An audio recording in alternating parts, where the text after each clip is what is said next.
Welcome to this session with Robert Dessaix, talking about As I Was Saying. Before we start, I want to acknowledge that we're meeting on the land of the Kulin Nation, and this is the area of the Wurundjeri people.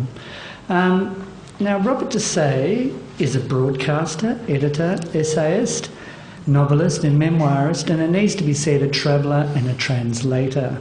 For 10 years, from 1985 to 1995, he hosted Books and Writing on ABC's Radio National, and then later on the same network, Lingua Franca, a program of interviews and talks on language, an excerpt of which appears in As I Was Saying. We were actually talking at the back about the power of radio to sell books, and I think Robert may believe that it's not necessarily that powerful, but I hope he never underestimates the effect his years on radio has had in developing his readership. It's impossible to have listened to Robert on radio and not hear his voice in his books. He developed a strong and loyal listenership, many of whom I imagine now make up some of his readership. Robert continued broadcasting as he moved into writing, and his subsequent books were shaped by his radio work as well as by study, which included a year in Moscow in the early 70s, by teaching Russian studies in Canberra and Sydney, his passion for books and writing, and by his extensive travel. He's the author of the autobiography A Mother's Disgrace, an earlier collection of essays and so forth, the novels Night Letters and Corfu, and the memoirs Twilight of Love and Arabesques, which respectively tell of Robert's relationship with the authors Ivan Turgenev and Andrei Gide, two writers whose lives have influenced him. Tonight we were talking with Robert about his latest book, As I Was Saying. And As I was saying is at its heart a conversation with the reader, and like many good conversations, takes many unexpected turns. And tonight is going to be a conversation. It moves from real and virtual towers used by writers and thinkers throughout the ages to travel, dogs and cats, the value of idleness, the hierarchy of the senses, and Australia's lack of an identity. Oh, and it also talks about the subjunctive. At once serious and playful, the book introduces the reader to real and imagined landscapes in a journey through the writer's life and his library and across the globe. It weaves the words and insights of a dizzying array of writers, philosophers and artists from across ages through its pages. Please welcome Robert Dessaix. Thank you. Thank you very much, Crusader. Thank you. To start tonight, Robert is going to be reading a section from the book. And just a little bit. Sorry? Not much. Not much, don't worry. Don't worry. 2 minutes. It will pass. Yes. And it's about conversation, and it was Crusader's choice. And it's about conversation because, as he said, I would like you to feel that I'm conversing with you. I know that I'm not. I'm actually haranguing you, but men often mistake haranguing for conversation, don't they?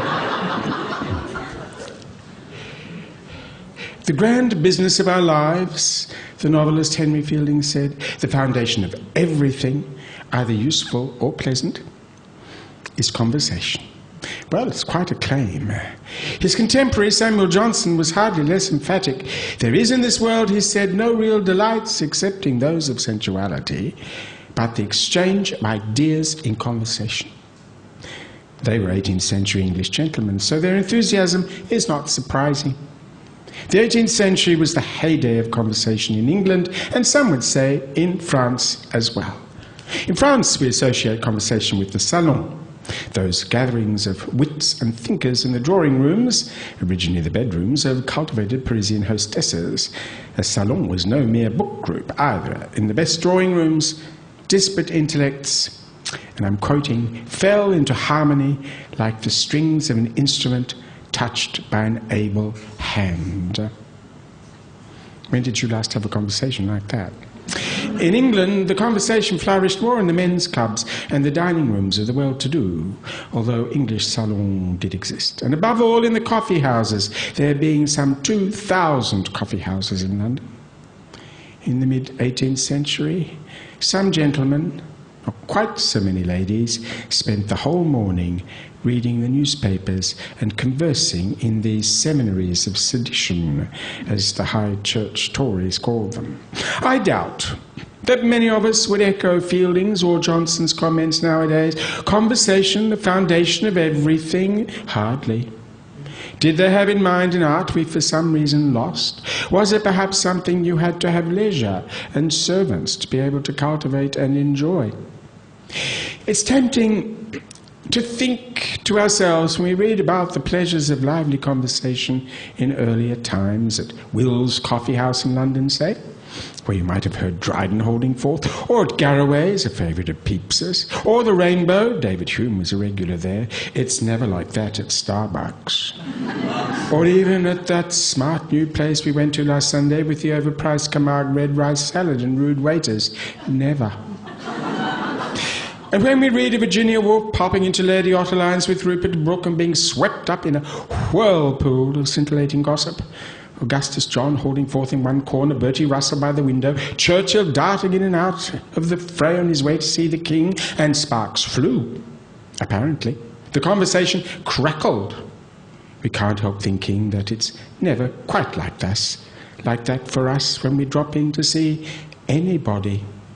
Nowadays, people either mutter incoherently like Wyatt Earp, their eyes glued to the display on their mobiles, or else they shout at you like North Korean newsreaders, taking it in turns to declaim. When it comes to conversation, something seems to have gone badly awry. Thank you. So when was the last time you had a good conversation, Robert? Hopefully it's been on this tour. I do have good conversations because I think as you get older, and there are a lot of advantages in getting older, don't some of you find? There are a lot of advantages, and one of them is that you begin to distinguish between those who are simply nice people and those who are, in the very deepest and best sense of the word, friends. People that you can reveal your vulnerabilities to. People that you can josh. People that you can really say anything to without being afraid. And I have a handful of friends like that. Not many. Who can have many? But I have a handful. And so I do have good conversations from time to time. You've pretty much suggested well, maybe not suggested, because the moment I say that, you're going to say you haven't, that maybe conversation is around friendship, but it's not necessarily, is it? I mean... Not necessarily, but don't you think that there's something about friendship and about good conversation that they have in common, in other words? There is something there is that ease with the sauntering. Yes, so when does friendly become friendship, and can a good conversation actually be the thing that springs and starts a friendship, which is some of the things that I think I've found in the past? Oh, yes. As opposed to a love affair. Yes. I think that when you feel that you've just started to speak to someone and it is spreading like a fire between you, you start to think to yourself, this could be a friend. This could be a friend. Not just someone I'm talking to, this could be a friend. And look, it's rare, isn't it? Don't you think? I mean, if you all just take 2 seconds and think about how many friends you can have a little wild fire burning between you and the friend. The grammar's gone completely awry there, please excuse me. Then I'm sure you'll say to yourself, it's not many people, but there are some. It's that sense that something is going to be lit, something is going to catch fire when we're together. And it's with that person that you can be a friend, as opposed to just, an acquaintance, somebody that you know. It's a rare thing. I really do think friendship is a rare thing. And I think, like conversation, it's an art. Because I think at some level, you must know how to befriend yourself before you can be a friend. You must know how to find certain things within yourself beautiful before you can find things beautiful in somebody else. And if you haven't quite befriended yourself yet, perhaps that's a good place to start when you're thinking of befriending others. That's what I think. Well, in the book, you actually suggest that the conversation, something has gone awry. What do you think has gone awry, and what are the signs of that awryness? Mobile phones, for example. Tweeting, is that the word? That is the word. There's probably people tweeting right here now. No? I think that it's an extraordinary irony that something that was supposed to encourage, indeed create, a certain kind of frenetic connectivity has turned out to isolate people in small and quite often banal and trivial acts of communication. Yeah, look, I think at one point you talk about some of this communication having people locked in endless loops of self-reflection, and that kills conversation. So that friendship has become devalued by Facebook. And well, yes, I mean the word on Facebook, isn't it, that you are a friend? You follow on Twitter and you friend on Facebook. That's right. You see, those are sentences that would never have passed my lips. So we're seeing that. Do you think there are any grounds for optimism around the place in terms of conversation and friendship? I don't know about for the world in general, but for each of us individually, a lot. The fact that all these people are here tonight because they want to think and talk to each other about ideas, and they will go out of the door talking to each other and talking to themselves. That is a cause for optimism about these people. That's right. Well, hopefully that spreads a little bit further, and since tonight is being filmed and potentially broadcast on the internet, maybe it's going to become a worldwide viral phenomenon, Robert. Throughout the book, though, you often present conventions about things. So you talk about a lot of what different writers and thinkers have said make a good conversation, are what make an essay, and things like that. But then you sort of go ahead and you pick away at these conventions, and in the end, I start to get a feeling that just as you're about to declare something dead, you find a heartbeat, give it a bit of resuscitation, and then go back to the drawing board with it. Have you noticed this in yourself, the way you don't ever... You seem to resist orthodoxy and strict conventions all of the time. Has that been a hard thing to maintain? Well, you see, I'm not doing that. I'm just telling you what I think. That's all. I want to share with you what I think. I think part of it has to do with being an only child. When you're an only child, you talk to yourself a lot. And I've always talked to myself aloud, as a matter of fact, quite a lot. And so I don't feel that I have to live up to anyone's expectations of me. I'm an adopted only child. There is nothing freer in this world, I think. Nobody freer in this world than an adopted only child. You can turn yourself into anything. You can turn yourself into many things. Nobody wants you to be like Uncle Don or Auntie Mary. Nobody looks at your genes. Nobody expects anything of you. And I can remember my adoptive father saying to me, I don't care what you are. I don't care if you're a fireman. I don't care if you're a French teacher. I don't care if you're a ballet dancer. I just want you to be happy. You are my treasure. Which is a wonderful thing to tell any child, isn't it? Yes. Yeah. Look, let's go back to the beginning of the book, where you start talking about the tower. It starts with you being in your tower, where you ramble in your mind, and then speaks of the towers that other writers and thinkers have inhabited through the ages. Do you spend time in your tower every day? Almost every day. It's not a real tower, as I say here. It's... I'm not sure that I'm completely real at all, actually, in myself. I have a room in Battery Point. A lot of you will know Battery Point, and it's quite high where I live, and I can look out at the mountain, I can look out at the river down below, and I feel as if I'm in a tower, and I think of myself as being a little like Montaigne in his actual tower in the 16th century, or like Vita Sackville-West in her tower at Sissinghurst, or others in their towers. And they've generally gone up into their towers of a morning. It's not good to stay in your tower in the afternoon. You can go batty if you stay in there all day. Many people have found this, including monks, that you shouldn't stay all day. St. Simeon, of course, of Syria, did stay all day. He stayed up there for 40 years. Did you know that? You can go and look at the tower that he sat on. It's still there. For 40 years. What sort of arrangements he made for you know what, I haven't the faintest idea.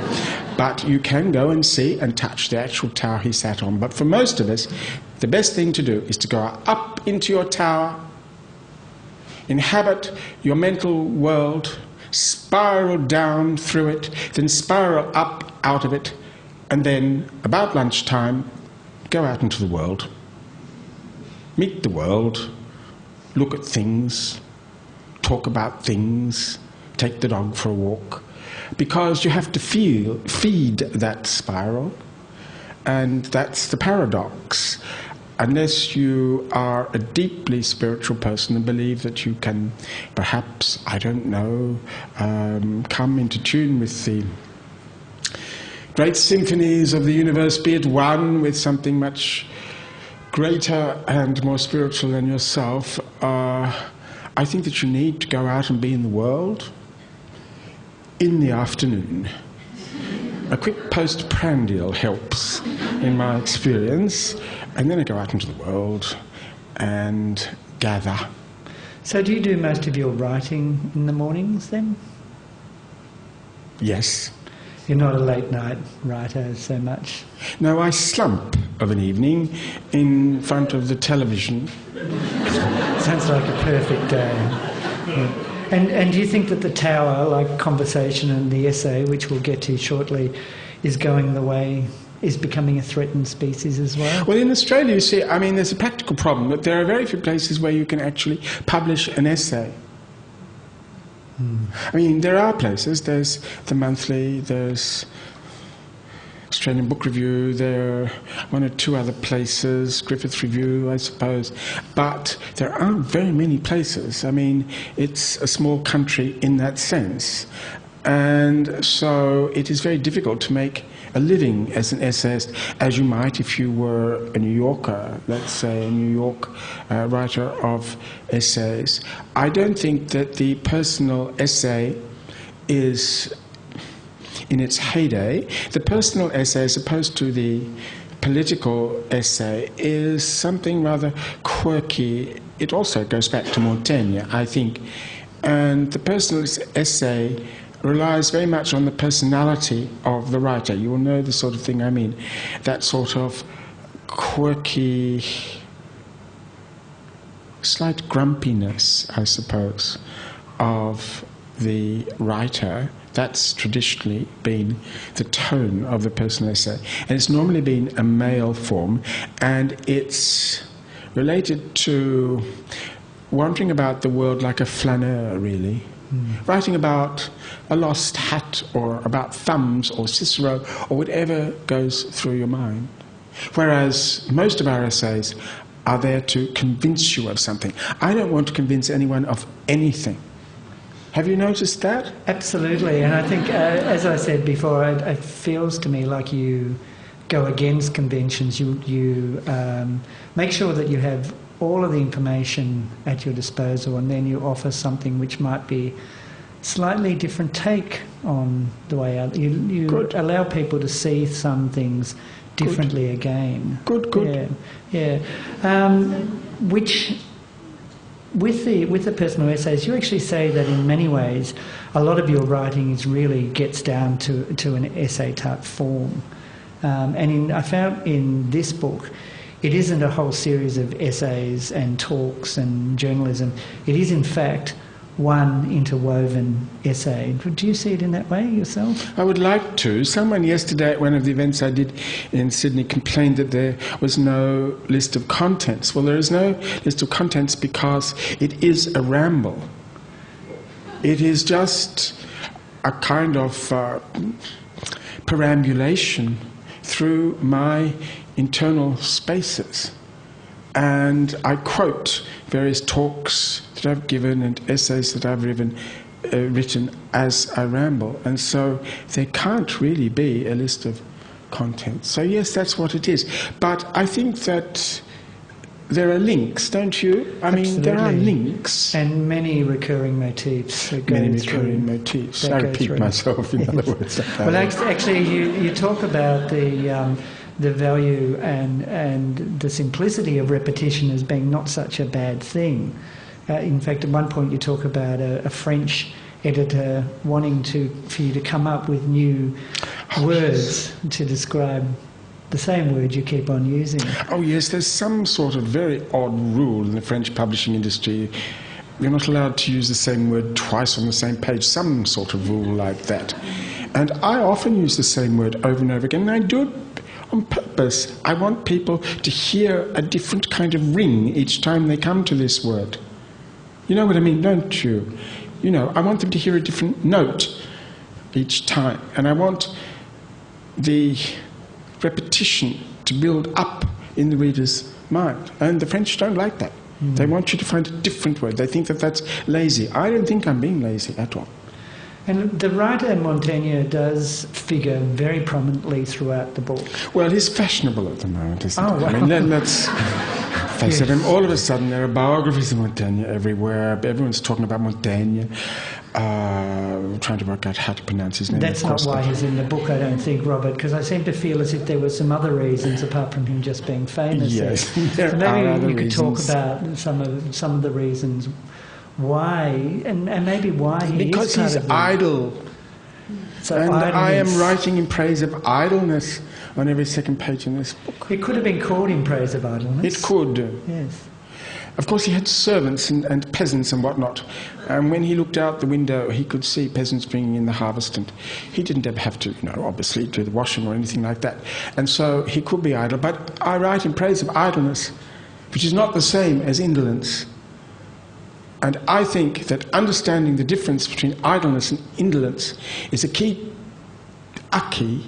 to a good life. It's something to aim for.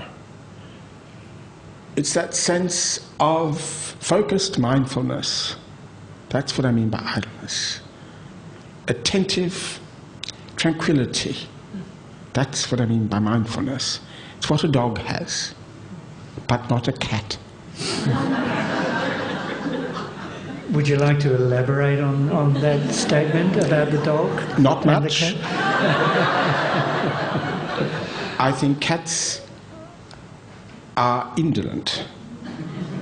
Dogs are idle. However, I know that offends many people, so I've included 3 poems in praise of cats in my book. Yes. Yes, actually, that is another one of the talents, and one of the things that comes out in the book is your ability to have it both ways, often, or many ways. We'll just let that sit. Okay. So, do you think there is a difference between good journalism and the essay? And if so, what is it?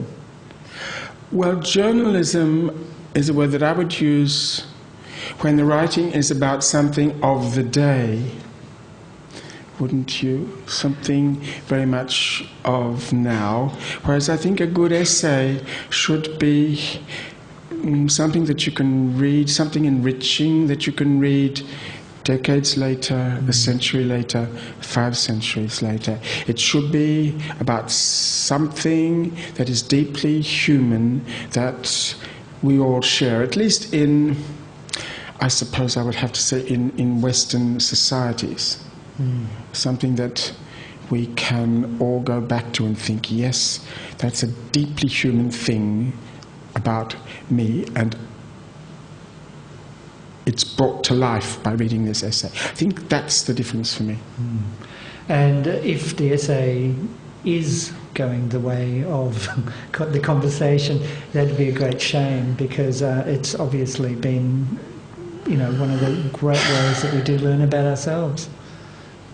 Oh, many things are a great shame, I find. Yeah. But I try to also find the good in things, as you know. I mean, one of my great themes is to make things good. And I know that's a very sloppy kind of thing to say, but it's what I've been doing since my first and particularly my second book, since Night Letters, trying to make things that don't look too good.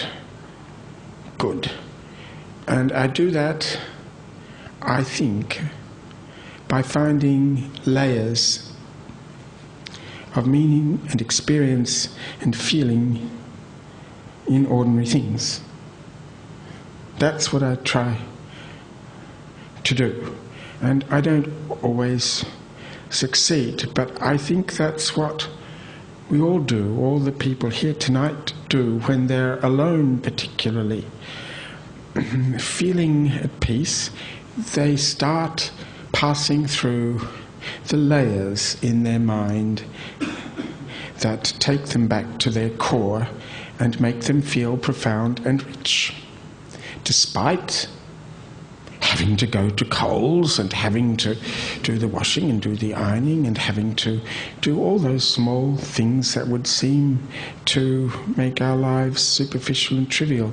But that's what I try to do in everything that I write. I try to take ordinary things and not make them big, but to make them, just for a moment, extraordinary. Well, I think the specialness in the ordinary things comes through in this book, and even, if it does take a bit of a hard look at the computerised information age, there's also a great awareness of all of those things going on. It's not like you've locked yourself away in the tower completely. No, I'm not locked away. I know that I lead a very limited life compared to some people. I know that I lead a kind of, what would you say, a rather, middle class, elite life. I mean, elite just in the sense that I don't have to do the sort of thing that tires people out and makes it difficult for them to read and take pleasure in their lives. I don't have to do that for whatever reason. And so I know that I'm very fortunate in many ways. Well, I want to talk a little bit about, I think it was about a 10-day experience you had. What? About a 10-day experience, I think it was, when Robert Hannaford painted the portrait of you. And it seems in the book to really bring out sort of, a bit of an understanding or an awareness about something being captured about you. I was just wondering if you could talk a little bit about the experience of being painted.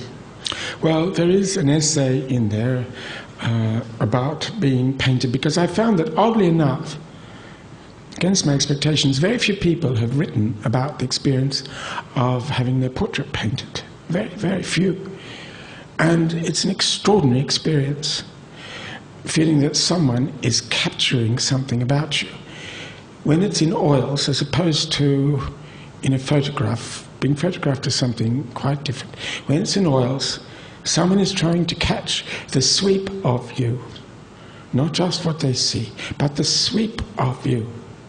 And Robert Hannaford caught something that I knew was there but hadn't really wanted to have so clearly shown. It was a precariousness to my existence. And it was, what is the right word? It was an experience that brought me closer, I suppose, to things about myself it was time to acknowledge, and that I hadn't acknowledged up until that moment when I sat in his studio for 9 or 10 days and had him look at me, look at me, look at me, stare at me, move backwards and forwards, look at me in a mirror, look at me back to front, look at me, and then try to capture something, not about just what his eyes saw, but something that I was. That is, capture a verb and not just a noun. It was an amazing experience, and I don't want to do it again, I have to say.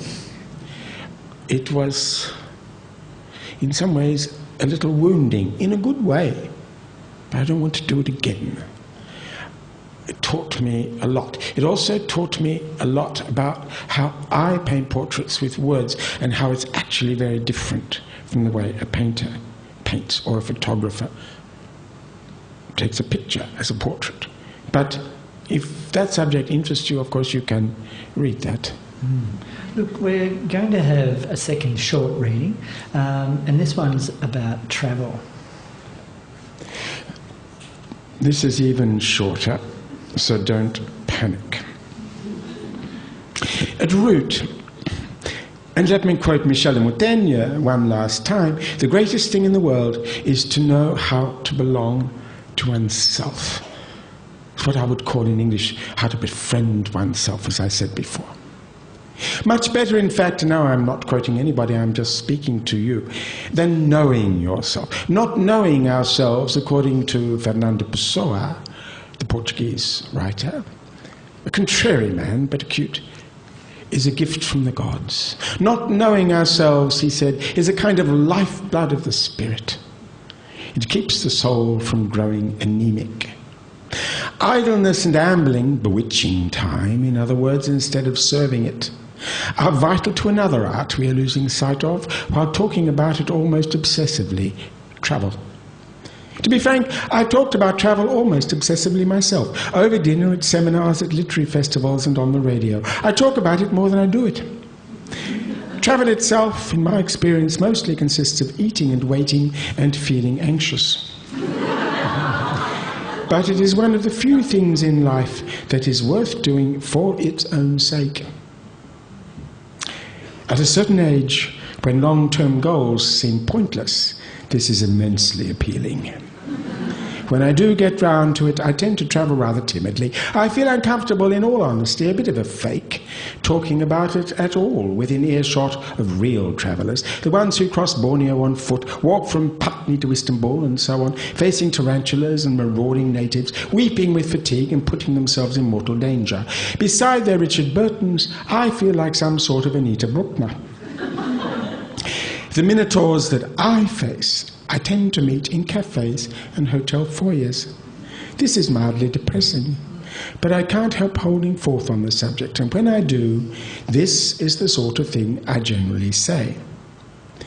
At first glance, travel might seem to be in its heyday. We've never left home for the airport in greater numbers.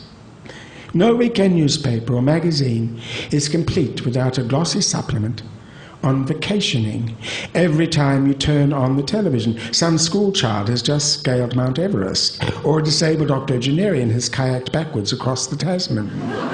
Even our cooking programs have turned into programs about travelling cooks, tossing things in woks in Kuala Lumpur, or shopping for spices in Moroccan souks. And English eccentrics seem to be crisscrossing the globe with television crews these days in alarming numbers, in search of, well, it's not quite clear what they're searching for. Stephen Fry visiting every state of the USA, for instance. David Heathcote reliving the Orient Express experience. Griff Rhys-Jones and his dog boating up and down half the rivers in England. In short, everyone's on the move these days, but are they travelling?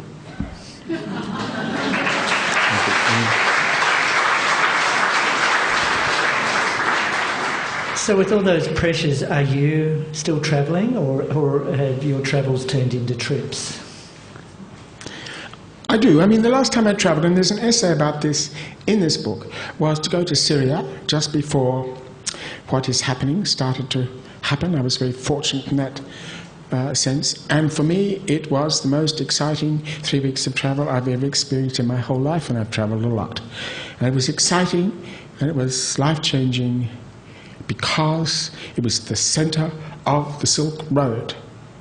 And my fantasy, my dream, my love is to travel some sort of Silk Road of the mind, and occasionally some sort of Silk Road in the real world. And I don't know why. Why the Silk Road? Why not Bolivia? Why not New Zealand? Why not Papua New Guinea? Why not Zambia? It's the Silk Road that excites me and fires me and makes me feel fuller as a human being. I actually blame, in the book, and I think it's partly true, I blame the painter Raoul Dufy for this. A neighbour gave me a book of his paintings when I was about 8, and I never quite recovered. I fell in love with Dufy, and my partner, Peter Tim, says, how embarrassing it must be to be so profoundly influenced by someone so utterly second-rate. But there you have it. I am profoundly influenced by Raoul Dufy, by his mauves and heliotropes and his warm yellows and the peopledness of his landscapes and that scintillating, almost childlike violence of his pictures. It's not Matisse, although he was influenced by Matisse, but I love that sense of radiance of the Mediterranean, which is one end of the Silk Road, of the Levant, one of my favorite words, the Levant. And from the Levant, I've been fortunate enough to pass a little further to the east, to Syria, to Turkey, Uzbekistan, and so forth, to India, of course. Then I start, little by little, I have to admit, to lose interest, and I have no idea why. I mean, it's just like falling in love. You can't always explain why you fall in love with this type of human being and not with that type of human being. You just do. Maybe you were dropped on your head as a baby. Who knows? But there you go. That's the way it is. And I feel like that about the Silk Road. And so I went to Syria, which is bang in the middle of it.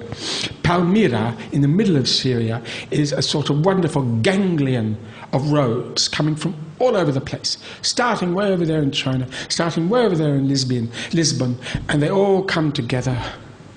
And they all passed through Palmyra. And the Greeks were there, and the Romans were there. Zenobia was there. And Elizabeth Taylor was there. Everyone has been there. And there I was. And there are whole avenues, 1 or 2 kilometers long, that are still there. Avenues of columns, paved avenues, bathhouses, theatres, just sitting there in the middle of the desert. And so you can time travel. And why travel if you can't time travel? That's what I think. I mean, I can go to Devonport any day of the week, but I can't time travel in Devonport, to see what I mean? But I can in Palmyra, and I can in Uzbekistan, and I even can actually in Portugal, and to some extent in countries not so close to the Silk Road, but for some reason that's what fires my imagination. And I think after Syria, you went to Alexandria in Egypt? Never been to Alexandria. I write about Alexandria. About it, yeah. But I'm one of those people who has a strong opinion about all sorts of things that I actually know nothing about. And Alexandria is one of them. Alexandria interests me because it's not there anymore, you see. I mean, the Alexandria that I would love, the Alexandria of Durrell and of E.M. Forster and of Cavafy is not there anymore, really. Well, the Alexandria that they were in is there, but the Alexandria that they were fascinated by is not there anymore. It's all gone. It's all been built over. And so I'm interested in how you travel, where you really have to travel through a city of the mind while finding yourself in rather an unpleasant and banal sort of place. And I think that sort of leads into the fact that travel is in so many different ways behind every single one of your books. Is it? No, it probably is actually, yeah. Isn't it? Yeah, well, look, it's in all of them. It's got, yes. You talk about the fact that you don't sort of necessarily do a great amount of specificity, I can never say that word, make place or time or physical characteristics particularly specific, but they're all there, and place and travel seems to be a sort of recurring in all of your books. Yes, it does, and I've travelled since I was small. I don't know why exactly, but I've always felt that I can't really know myself unless I go away and can look back on myself from a vantage point somewhere else. And we're going to open for questions in a second, but I just wanted to finally ask the question about the fact that your books tend to blend and bend genres in many ways.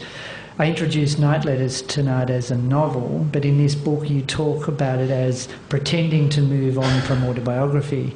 And in fact it also has many elements of the personal essay in it, and that could be said about a lot of your books. How do you feel about needing to be categorised, for instance, in a bookshop, and do you think readers ready for that to be threatened a little bit? Readers couldn't care less. I'm a gossip. Right, so you should be in the gossip section. I should be in the gossip section. Yeah. I just gossip. I gossip about where I've been and who I've known and what I think, and that's what I do. And it's the publisher who decides what sort of book it is for the purposes of selling it. But I think I'm a kind of high-class gossip. Well, I think you deserve a chance to gossip with some other people here tonight as well. So if people have questions. Hi, I just wanted to ask you about, you spoke about being in your tower in the morning and then coming out and living in the afternoon. What sort of, obviously there are a lot of people who can't do that for one reason or another, or won't do that, but still want to have that time. Do you have any sort of thoughts about that? Oh, I'm not very good at giving practical advice. Not really.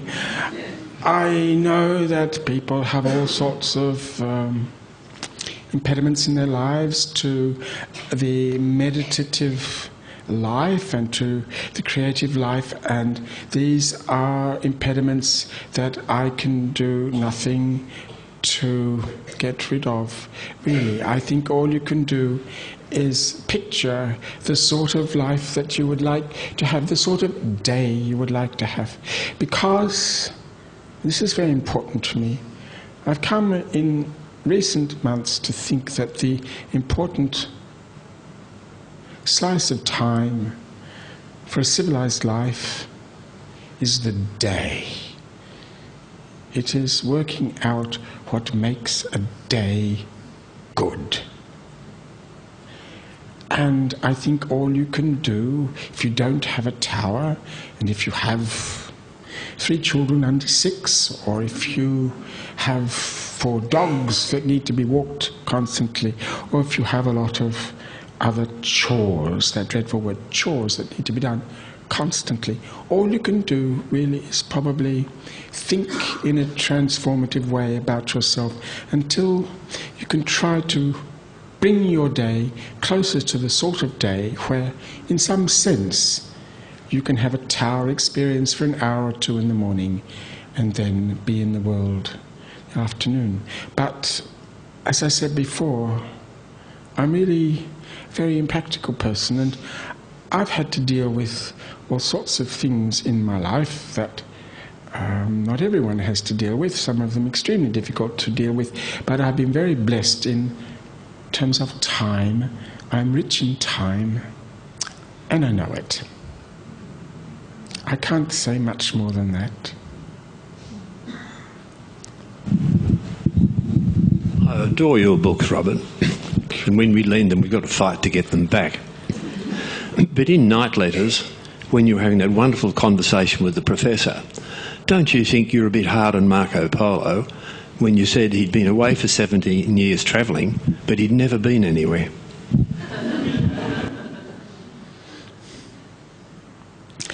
Well, of course, I didn't say that. The character said it. But no, I think that I was quite prescient, actually. I mean, it's becoming clearer and clearer that Marco Polo probably didn't go any further than the Crimea. Hasn't been proven, but it's becoming clearer. It was Frances Wood, I think her name is, who wrote the first really readily accessible book on this subject some 10 years, it seems to me, ago, maybe 12 years ago, putting forward reasons for coming to this conclusion. She works at the British Library, is a Chinese scholar.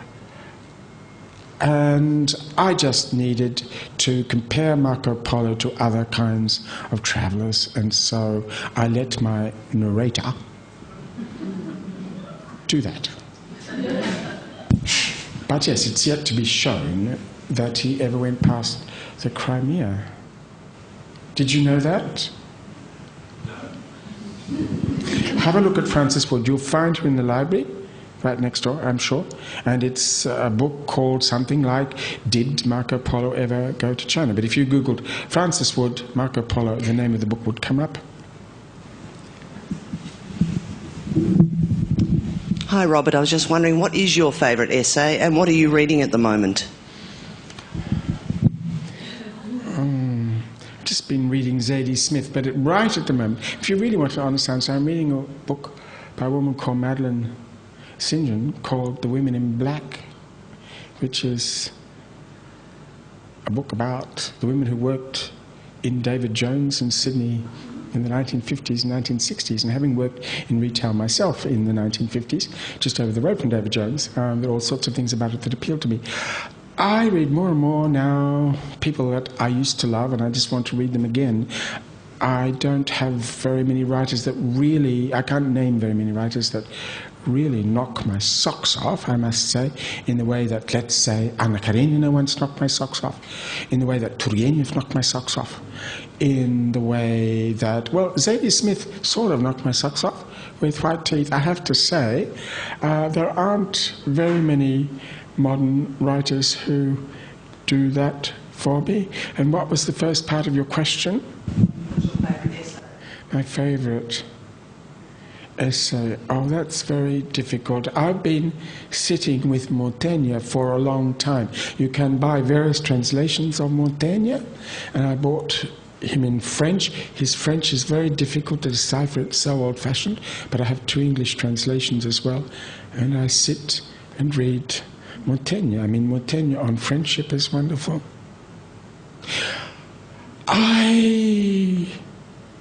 I don't want information when I read. I can Google information. I want feeling. I want to know what someone felt. And when I meet someone, I want to know what they felt. And that's why I like talking mostly to women, because they tell me. And as I've said before, I may even have said to you, if you say to a man, I went to Canberra last week, he'll say, oh, well, you know, how long did it take you to get there and how many miles did you get to the gallon, or whatever they say nowadays. Want some information about the mechanics of the whole exercise. A woman will say, did you have a good time? Who did you see? What did you do? She wants to know about your emotional experience. So why wouldn't you want to talk to women? It's a great tragedy for a gay man, I have to say. But there we go. We all have our little tragedies that we have to deal with. I've got a question. Hello, Robert. You mentioned earlier that one of the advantages of getting older was to do with having good friendships. I wonder if you could tell me more about some of the other advantages. Well, the greatest advantage, it seems to me, I'm sure some of you will agree with me, although you're remarkably young as an audience, I usually have a much older audience, but then it's an evening meeting, I suppose, is that you can do whatever you damn well like when you get older. You can say more or less whatever you damn well like, and you can't when you're younger. You have to always be weighing up whether this is going to be to your advantage or not to your advantage. And there's a funny thing that happens. On the one hand, it's like a paradox. On the one hand, you're more tolerant in the sense that so long as whatever happens is between, you know, consenting adults in private, as someone once said, you really don't care what people do, not particularly. On the other hand, you do feel free to just say, look, I've lived all these years, and what I think is this. So there's a kind of tolerance and intolerance that, oddly enough, link hands and go together. And this is a great pleasure. I suppose, what are the other pleasures of growing old? Oh, well, you know, there is the new enjoyment of time. There is the sense that I don't have to be busy anymore. And in this book, I write about the fact that I feel that to admit that you're busy is to admit to a kind of failure in your life. And I think I say somewhere in the book, if someone says to me, you must be very busy, I usually say, no, not at all. I just don't want to do whatever it is you want me to do. I don't think being busy is a good thing at all. And when you get to a certain age, you don't have to be busy anymore. And you can sit and look. And I can get up in the morning and I can just choose what I might do and look to see what I might see. Well, this is a great joy. I mean, it ends badly. That's the only thing.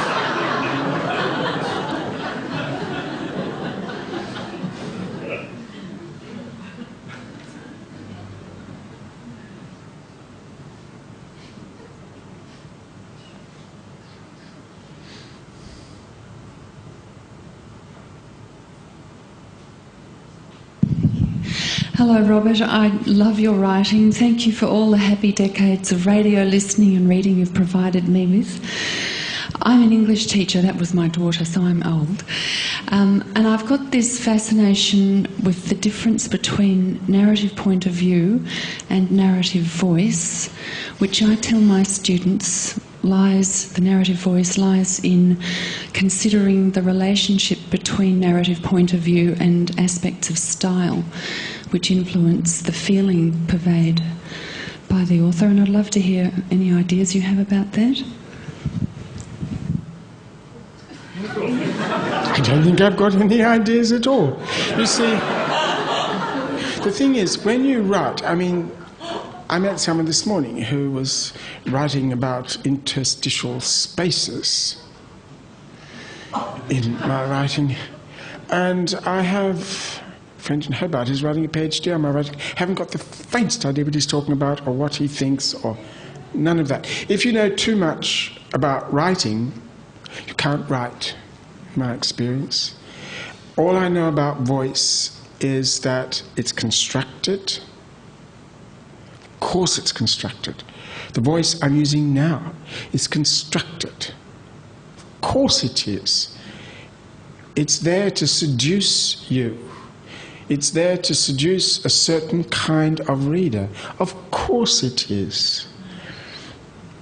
And I know exactly what I'm doing. It's a voice that I learnt when I worked at the ABC, where they said to us, and I have said this before, so I'm sure some of you will have heard me say it before, where they said to us right at the beginning when I joined the ABC, do not speak to Australia because it does not exist. Speak to your friend. So I chose a friend, and I spoke to her every week. A voice has to be directed at someone. You can't have a voice that is just going out into the ether. I'm looking at you. I'm looking at your faces.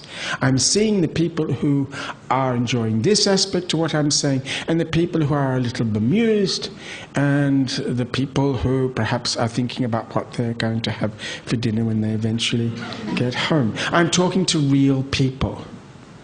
Real people, and that's the only way to construct a voice. Point of view,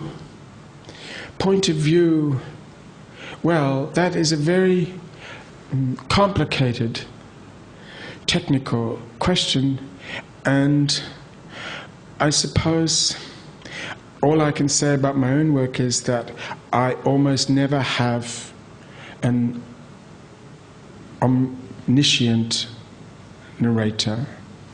The point of view is almost always limited to a very real kind of narrator. The point of view is focused, but I can't say much more than that, really. I'm sorry. Robert, I'm a very, very big fan of yours, and I read everything you write. And one of the things that I really love about your work is how you talk about your connection with Russia, both with the literature but with the culture as well. And I have two questions, if I may. One is, what is it about Russia that moves you so much? And the second One is about? Russia that moves you so much. And the second one, how do you feel about the contemporary Russia? Have you been back there? I suppose to answer quickly, I feel that I have fallen out of love with Russia, to be quite honest. I am deeply interested, and I'm still in love with the language, and I try to talk it whenever I can, and to read it, and to listen to it, and to go to Russian movies. But I am not in love anymore. It's like, oh goodness, I was going to say a marriage. That's a terrible thing to say, isn't it? That has gone on too long. Because I had one of those, you see. Well, it is a bit like a marriage that's gone on too long. And I have great respect and interest in all sorts of things, but I'm not in love anymore. I don't think I'm in love with any place just at the moment. But what I loved about Russia principally was 19th century Russian literature, which was Western, of course. I mean, it was really French literature and German philosophy through the prism of the Russian mind. That's what it was, and that's what I loved. But it's the language, it's the Russian language, which is rich as English is, for the same reasons that English is rich. It has many roots. And it's not just the sound of it, it's the richness of it. It's all the things that I can say in it. And I learned it when I was young, and I was good at it, and I could be funny in it. And quite often, you know what I mean, when you learn a foreign language, yes, you can say, you know, where is the bus stop, or, you know, are you married, or something, but you can't say anything funny. And I got good enough, well, I did, but I could be funny. As I can be in French, actually, if I really put my mind to it, after a day or two in Paris. And that's the joy of Russia. But I'm so disappointed in what's happening there now that it's like watching, I don't know, it's like watching a member of the family go wrong and thinking to yourself, how could you do this? You had such richness there. I can't think of another word but spiritual richness. And I don't really like the word spiritual because it means so many odd things to so many people, things that I don't quite understand. But I can't think of a better word. And somehow or other, it's all gone wrong. And it's become such a materialistic country, it seems to me.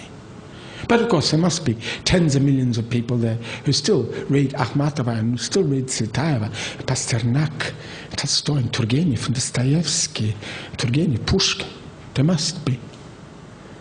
But for me, there is no one quite like those writers, even in my own tradition, in English. And English is my native land. I talk about that in the book. English is my native land. Not Australia. English is my native land. That's where I live and have my being.